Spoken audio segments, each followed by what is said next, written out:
परमेश्वर के अति पवित्र नाम को उचित महिमा देते हुए प्रभु यीशु मसीह के अतुल्य नाम में आप सबके साथ मैं अपना स्नेह अभिवादन बांटता हूँ। इफिसियों 5:16 अवसर को बहुमूल्य समझो क्योंकि दिन बुरे हैं। उसकी 8वीं और 10वीं आयत में से भी साथ में मैं पढ़ता हूँ। अतः ज्योति की संतान के समान चलो और यह परखो कि प्रभु को क्या भाता है। इस अनुग्रहित वचन में से हमारे आज के विषय क्योंकि समय बुरा है इसीलिए हम ये परखें कि परमेश्वर को क्या भाता है, इस विषय पर एक साथ मनन करने के लिए परमेश्वर हमारी मदद करने पाए।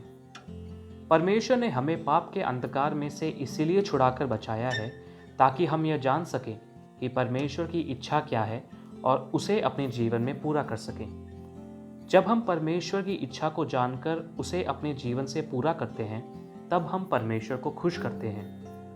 आज के हमारे ध्यान का विषय यह है कि हम परखने पाएं कि परमेश्वर को क्या भाता है, क्योंकि इस बुरे समय की विशेषता यह है कि जब परमेश्वर क्रोध करते हैं तब परमेश्वर के भक्तजन जैसे सुसमाचार प्रचारक, चरवाहे, भविष्यवक्ता, पुरनिये सब एक समान कहते हैं कि परमेश्वर हम पर क्रोध नहीं कर रहे बल्कि परमेश्वर हमसे खुश हो रहे हैं। परमेश्वर अपने लोगों के पापों के कारण जब उनके विरुद्ध खड़ा होता है तब भी ये कहते हैं कि परमेश्वर हमारे विरुद्ध नहीं है बल्कि वो हमारे साथ है। इसीलिए आज का समय ऐसा बुरा समय है जिसमें परमेश्वर का नाम लेकर जो परमेश्वर की इच्छा के विरुद्ध है उसे परमेश्वर की इच्छा बताया जाता है। यही घटना पुराने नियम के समय में घटी थी। इससे परमेश्वर को बहुत दुख हुआ और ये आज भी हमारे लिए दृष्टांत बने हुए हैं।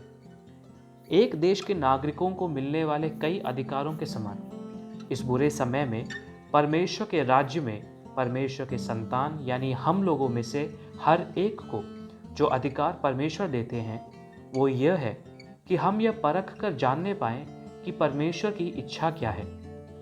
ऐसा कहा जाता है कि दिल से नहीं चलती है दुनिया। ऐसी अवस्था की किसी पर भी भरोसा नहीं किया जा सकता। इसीलिए इस बुरे समय में हम में से हर एक अपने व्यक्तिगत जीवन में परमेश्वर की संगति में समय बिताकर यह परखने पाए कि परमेश्वर की इच्छा क्या है और उसका कोई भी मूल्य देकर कितने भी कष्ट सहकर उसे पूरा करने के लिए अपने जीवन को समर्पित भी करने पाए। कोई भी व्यक्ति एक ही समय पर परमेश्वर और संसार को खुश नहीं कर सकता। यही है सच्चाई।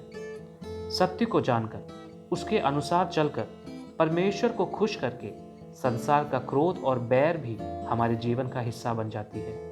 इन सब के द्वारा भी हम परमेश्वर को खुश करते हैं। इसे समझकर निरंतर अपने जीवन में हम परमेश्वर को खुश करते हुए जीवन जिएं। फिलिपियों 1:10 और 11 यहाँ तक कि तुम उत्तम से उत्तम बातों को प्रिय जानो और मसीह के दिन तक सच्चे बने रहो और ठोकर न खाओ और उस धार्मिकता के फल से जो यीशु मसीह के द्वारा होते हैं भरपूर होते जाओ, जिससे परमेश्वर की महिमा और स्तुति होती रहे। Authorised king James version Bible में हम इस प्रकार पढ़ते हैं, That you may approve things that are excellent। यहाँ पर इस्तेमाल किए गए शब्द अप्रूव, ट्राई या टेस्ट पर आप ध्यान दें। इसलिए प्रियो, परमेश्वर को क्या सबसे अधिक भाता है उसे पवित्र शास्त्र के आधार पर टेस्ट यानी परख कर उसके लिए अपने जीवन को हम समर्पित करें। हमारे जीवन की अलग अलग अवस्थाओं में हमारी प्रतिक्रियाएं इस प्रकार की एक अप्रूवल अर्थात मंजूरी की अवस्था में से होकर गुजरने के बाद होनी चाहिए। ध्यान दें, कई बार यहाँ एक छुपी हुई मुसीबत यह होती है कि पवित्र शास्त्र के आधार पर परमेश्वर की इच्छा को परख कर उसको पूरा करने के बजाय हम कई बार परमेश्वर से मंजूरी पाने के स्थान पर परमेश्वर के सामने आलोचक बन जाते हैं। एक ऐसा अनुभव जिसमें कुछ भी देखने, सुनने या बोलने में केवल आलोचना ही करना।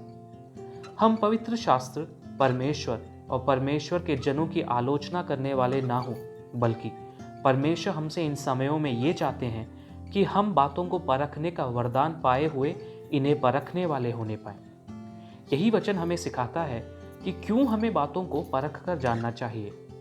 3 बातों को हम समझ सकते हैं। पहला, मसीह के दिन तक हम सच्चे बने रहें और ठोकर न खाएं। दूसरा, क्यों हमें बातों को परख कर जानना चाहिए जिससे हम परमेश्वर की महिमा और स्तुति करते रहें। तीसरा, उस धार्मिकता के फल से जो यीशु मसीह के द्वारा होते हैं हम भरपूर होते जाएं। इसीलिए हमें बातों को परमेश्वर के वचन के आधार पर परख कर जानना चाहिए। इस अनुग्रहित समय में हम यह परख कर जानने पाएं कि परमेश्वर को क्या भाता है और उसे अपने जीवन से हम पूरा करें। प्रभु परमेश्वर इसके लिए हमारी बहुतायत से मदद करने पाए। जय मसीह की।